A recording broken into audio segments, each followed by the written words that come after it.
Musiche indiane e strumenti tipici, la danza e tante spiegazioni su come possa essere connessa l'energia personale con quella che sta intorno a ciascuno, traendone relax e benessere. Tutto questo lo ha spiegato ieri il critico e lo scrittore Andrea Ercolani nel corso dell'incontro Meditando in una valle sacra, che è stato un momento di approccio generale con lo yoga inserito nel programma del 74esimo Mandorlo in Fiore in quanto patrimonio UNESCO. Lo scopo di questa conferenza è stato mostrare come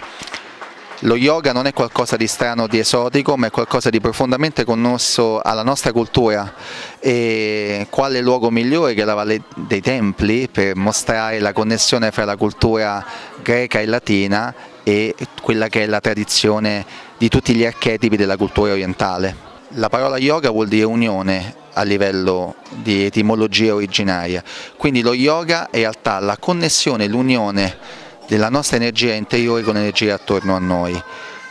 Questa condizione attraverso il Sahaja Yoga si può risvegliare spontaneamente senza l'ausilio di complicate posizioni.